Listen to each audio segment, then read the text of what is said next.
James Green, Mark McCallum have told me they're across everything tonight, so you're in for a treat. OK, good evening, gentlemen. James, let's start with Raheem Sterling. The forgotten man at Arsenal. What happens to him now? Well, at the moment, he goes straight back to Chelsea after his loan spell. I just want to take us back to the summer. And actually, when that signing was made, it felt like it was a signing that made a lot of sense. Arsenal didn't have to pay his full wages. Chelsea were supplementing a big portion of that. Player with a lot of experience. He had a great time at Manchester City. I think between 2017 and 2020, he scored 18, 17, 20 goals. This is a proven goal scorer, over 80 caps for England. It felt like that deal made sense. Bit of backup for Bukayo Saka. But it hadn't worked out. 28 appearances in all competitions, just one goal, and that came in the Carabao Cup, third round against Bolton, 6 Premier League starts. There was even times, Mike, when Mikel Arteta was looking at his bench, looking at options to bring on. I particularly remember the game against Manchester United at Old Trafford, 1-1, and he was looking at his bench. He chose to bring on Kieran Tierney instead, and there was a pretty miserable Raheem Sterling on the bench that time. It's just a move that hasn't worked out for him. The issue now goes to Chelsea. They've got a player that's 2 years left on his £300,000 a week contract. What do they do next? Where does he go next? That is the question. Structured the way they do business. They've given longer-term contracts, less weekly wages. And Raheem Sterling, as James has said, is going to be one of the top earners at Chelsea at the moment. So therefore, he doesn't currently fit in to their wage structure right now. So they'll be looking at the situation saying, look, as much as we respect you and like you, you don't fit into what we're doing right now. Be interesting to see what Enzo Maresca says, although based on what's happened this season, he's taken a lot of guidance from those above about the players he can and can't use, and of course what they want to do financially with regards to these types of players. Did you say Raheem's got 2 years left? Yes. 2 years. So he's on big money. So why doesn't he just sit there and take his money? Well, he could. Of course, he could. He's one of those players who's been there, done it, got the T-shirt, not only at club level, 10 trophies at Manchester City. Also, he's been on the biggest stage for England as well. He's played for the biggest clubs. What left is there for him to achieve in this country? Maybe he might say, well, actually, I might look abroad. I might want to see what other opportunities there are in Europe. I might want to maybe go to the Saudi Pro League, of course. And Chelsea will probably sit down with him and say, look, actually, we respect that and understand that. But for us, we don't see a future here. Maybe he didn't give enough on the pitch at Arsenal, but there's no question, when you look at this player, he still has so much to offer a group, a squad, and I think that's the key thing for Raheem Sterling. OK, all right, so Raheem, he's on his way out of Arsenal of that loan spell. Thomas Partey at one stage looked like he was on his way out of Arsenal. No more. What's the latest with him, James? The latest is Arsenal are in talks with his representatives about extending his contract. Now, his contract runs out at the end of June. Now, Arsenal this evening or this afternoon, they announced players leaving the whole squad, not just the men's team, the women's team, the academy as well. His name was at the bottom alongside, I think Chloe Kelly's was on there from the women's side as well. The fact they're having discussions about potentially extending. This is a player, 31 years old. He made more appearances in the Premier League for Arsenal this season than he has done in all the other seasons previously. So 5 seasons. He's been remarkably important for Arsenal this season, perhaps surprisingly for some actually, but he really brought the best out of Declan Rice. Declan Rice speaks so highly about his role in the team. He was adaptable this season, able to play right back for big portions when Arsenal went through their full-back problems, when every single full-back they had, which was at the start of the season deemed an area where they've got so many, but they all seem to be full crock of injuries. He's stepped in then. So, look, he's a player that did become very important. And if you look at Arsenal's midfield now, if he was to go, Jorginho's on his way to Flamengo after his contract expires. Declan Rice, Mikel Merino who played mostly back in the season as a centre-forward. Miles Lewis-Skelly, who potentially now sees his future as a left-back. It leaves that central midfield area pretty bare, especially a defensive midfield area, if you can extend his contract and if they can negotiate the best wage structure for the club and for the player. It seems like that's a deal that will make sense to extend that for either a year or another year. And Zubimendi coming into Arsenal as well. Still not happened yet officially, but that's one to keep an eye on because we understand that Arsenal have triggered his release clause. So, yeah, that is another addition to that midfield area that is obviously in desperate need of numbers. No, James, you can do this. What's the goalkeeping situation? Well, look, mind you, we were talking about a little bit yesterday when news kind of filtered that Chelsea might be interested in the goalkeeper. Now, we understand that actually Chelsea have been offered the services of the goalkeeper, but they're trying to fee. They don't want to pay a big fee for this for the keeper because he's got 1 year left on his contract. But he's an experienced keeper, France #1, 29 years old, AC Milan captain. And actually, when we look at that Chelsea side, and a lot of questions asked about Chelsea over the last year has been about their lack of experience. Well, this is certainly a player who will be able to provide that, leadership qualities in there as well. And I think Robert Sanchez, their current #1, maybe an unconvincing season in goal, but Chelsea at the moment still comfortable with the goalkeepers they've got. I think they've got 4, or we may have worked out about 8 or 9 yesterday, but 4 main first choice keepers that they like and they're comfortable with, and they're not going to be rushed into a decision, but it feels like this is an opportunity that's been provided to them. Maybe not an area they were looking to target originally in this summer transfer window, but as we know, clubs need to be adaptable to opportunities that just come up, and this could be one that they might well take advantage of. Yeah, it's interesting. The Raheem Sterling situation reminds us that there are an awful lot of players going back to their parent clubs who their parent clubs may or may not want them. Mark, talk us through that situation, and in particular Philip Billing, who of course has got a nice Serie A trophy. Incredible. Another player just on that theme as well, Kepa, going from Bournemouth to Chelsea. One player going back into Bournemouth is this man, Philip Billing. And it's amazing, really, because he wasn't getting a lot of game time, wasn't starting many matches, wasn't playing his best football, although at times he'd been incredible for Bournemouth. Went out on loan in January, the winter window, to Napoli. Didn't start many games in Serie A, but earned enough to get himself a medal. And now comes back to Bournemouth as a Serie A winner under Antonio Conte. So quite astonishing, really. He looked like he just wasn't going to get any game time. Suddenly, he comes back with a league title. So, yeah, that's the situation. He's going to return from Napoli to Bournemouth. There was an option in that deal, but at the minute it doesn't look like Napoli are going to trigger it. But like you rightly say, this is one of many players that have all been sent out on loan for the back half of last season that are all suddenly going to be back at their clubs. Yeah, we talked a lot about Jadon Sancho yesterday, but I want to talk Marcus Rashford. What on earth are Manchester United going to do with him?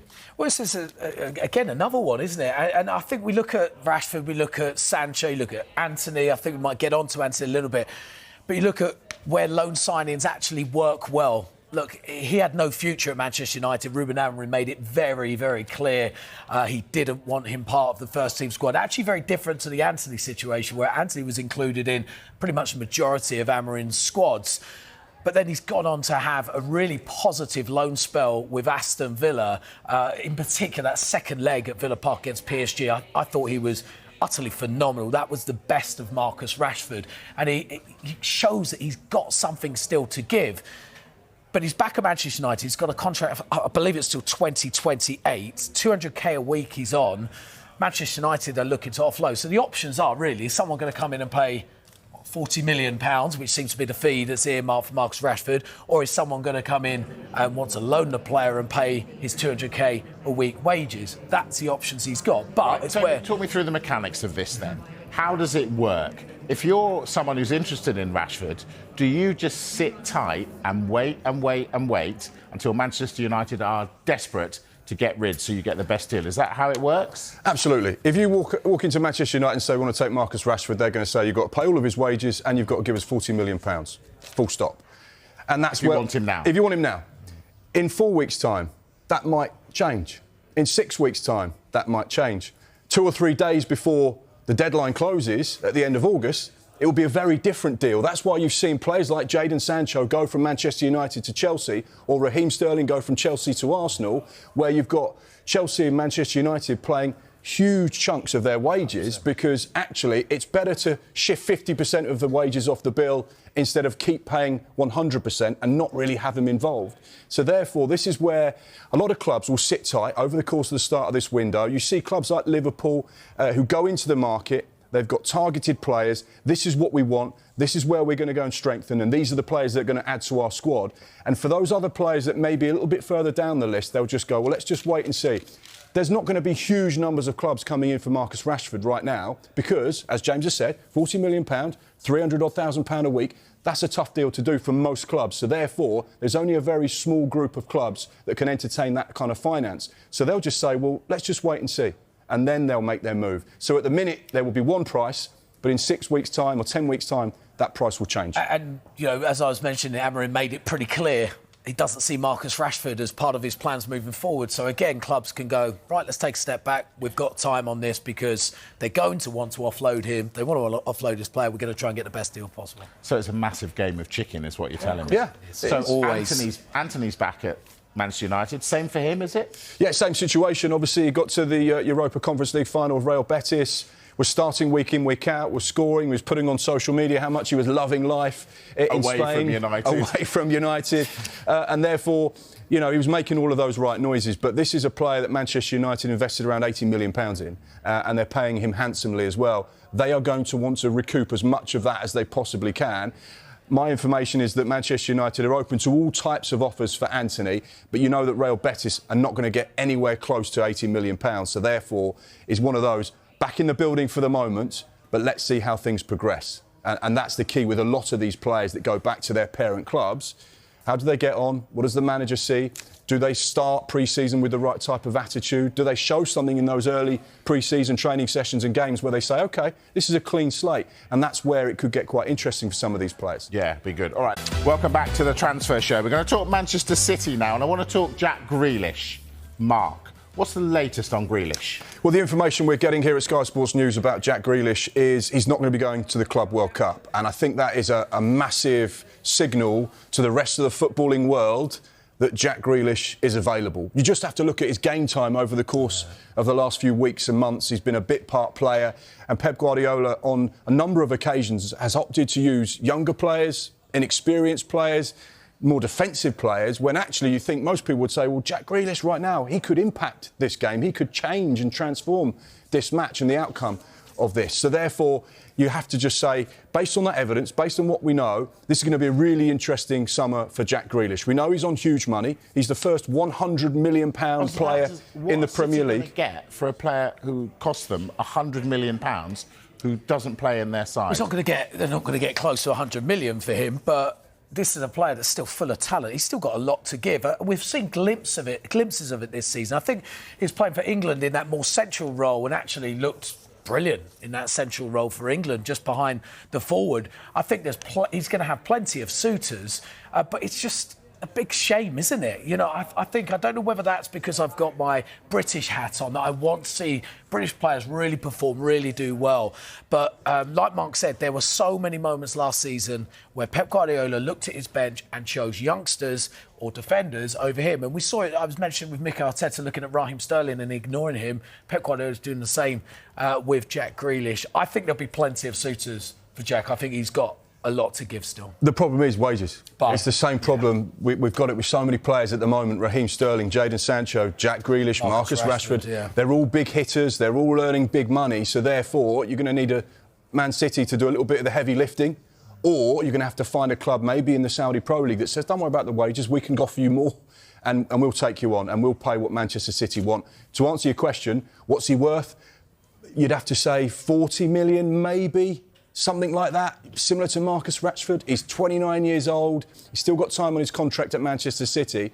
But, of course, it's just going to be what can we get back? Because, clearly, he's not in their plans. Yeah, OK. All right, listen, we're going to do a much deeper dive on Jack Grealish at 7 o'clock. Stay with us for that. But let's stay with City then, James. They have been making moves today. Tell us about this gentleman. Yeah, deal agreed for Tijani Reinders, deal worth £46.3 million. The player is going to sign a 5-year contract with the club. 26-year-old midfielder. He was the Serie A midfielder of the year last year, scored 10 goals in Serie A.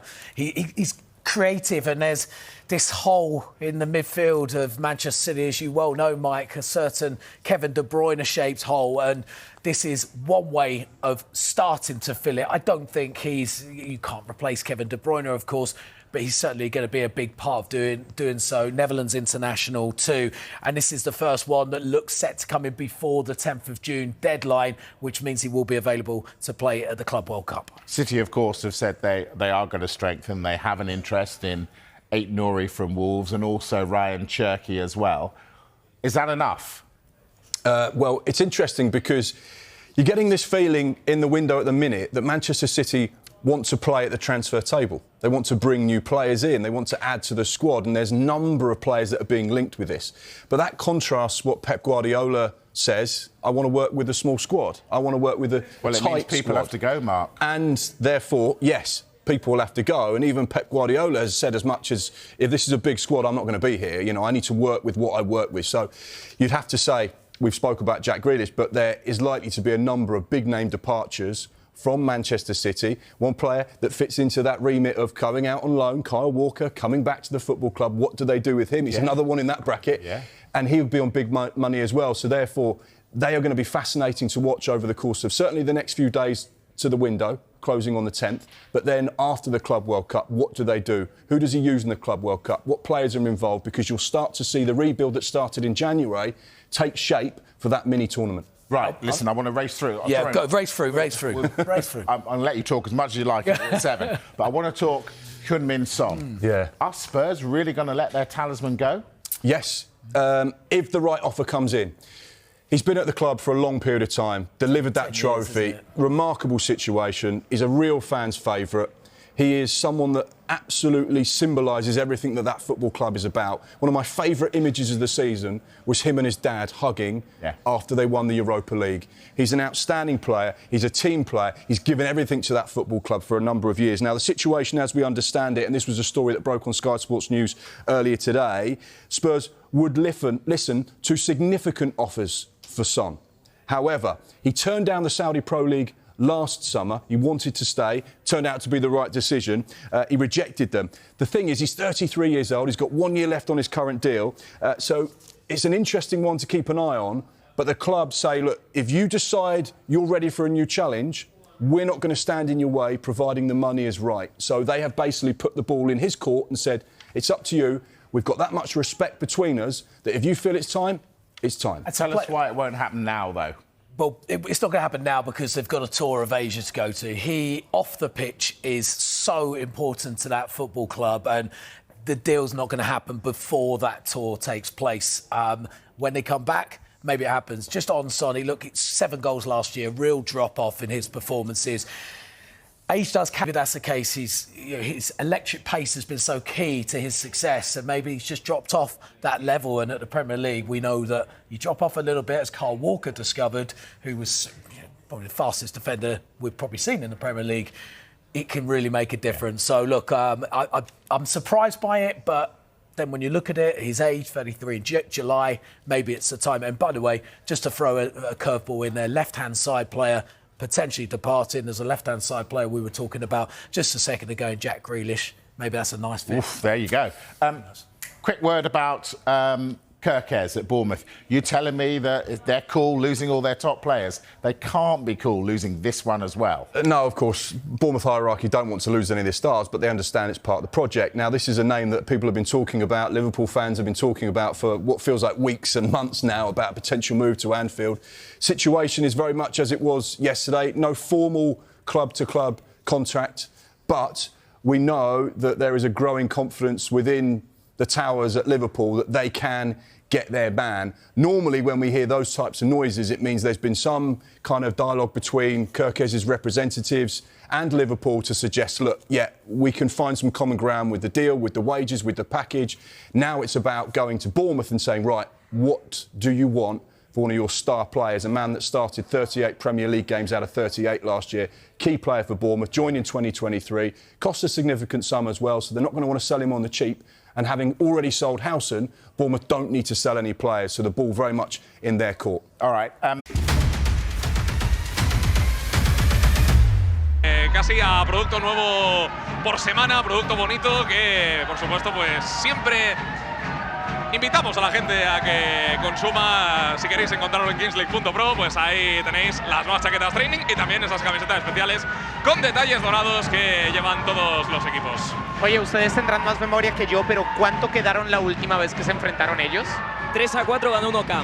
3-4. En el histórico de estos dos equipos, el que gane desempata, porque han ganado 2. El X-Boyer Team ha ganado 2. 1. Beger se lleva el rebote. Beger para marcar. Beger. El rechazo de Arnaldo. ¡Gol! ¡Vamos! ¡Vamos! ¡Gol! ¡Vamos, Pablo!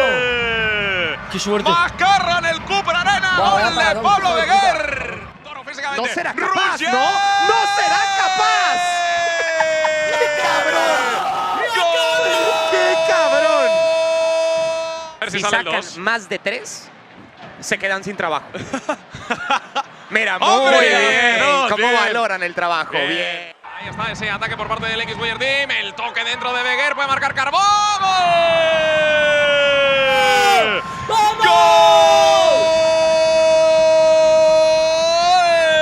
¡Gol! Pablo Beger. Beger que quiere poner el centro por delante. Finalmente lo pone por detrás del defensor. Carbó la pista. Carbó. No jodas. ¡Es el mejor de esta puta competición! ¡Por algo es el Corona de Oro! China la juega atrás, no se decidió a tirar. Granero busca su perfil, Granero. Golazo. ¡Gol! ¡De 1K! Marca Granero. Y sí, otra vez lo ha vuelto a hacer. Buller, mira, no, Gol gol doble. Gol doble, claro, porque tiene sanción. Ah, claro, vale, vale. Sanción, efectivamente. Grande. Claro que sí. Bueno, sinceridad ante todo. Ahí está. Juanma el toque. ¡Gol! Vale. ¡Velilla! ¡Vamos! ¡Gol!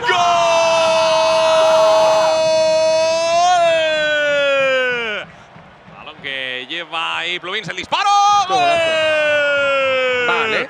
¡Gol! Me gusta. Está haciendo un buen trabajo defensivo, ojo. ¡Granero! ¡Qué golazo!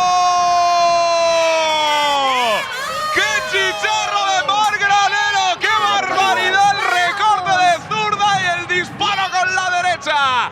Que la metió en la escuadra. Ojo ahora que ataca el X-Boyer Team. ¡Gol!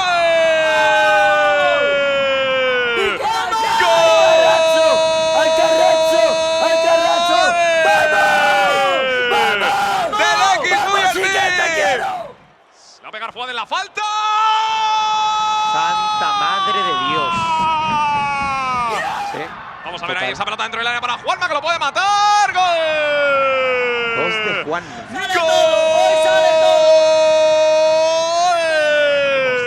Sí, no podía ser otro que Roger Carbó. No sé si te imaginabas que tu vuelta iba a ser de esta manera. La verdad que no, o sea, ha sido la vuelta ideal.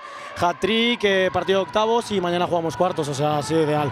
Aunque el trabajo no, o sea, me lo llevo yo, pero el trabajo es de todos. Hemos trabajado mucho y al final los resultados se han visto reflejados en el campo, así que muy contento. Parecía o puede parecer que sois el rival más débil por todas las bajas, pero en los pasillos se comenta que nadie quiere enfrentarse a vosotros. Bueno, a ver, yo escuché una persona que dijo de Gigantes que quería enfrentarse a nosotros, así que mañana a las 9 no te preocupes que estaremos aquí con muchas ganas, y más después de esas declaraciones. ¿Sabes por quién voy? Yo no lo sé quién es. No lo voy a decir, esta persona lo sabe. Bueno, pues enhorabuena. Muchas gracias.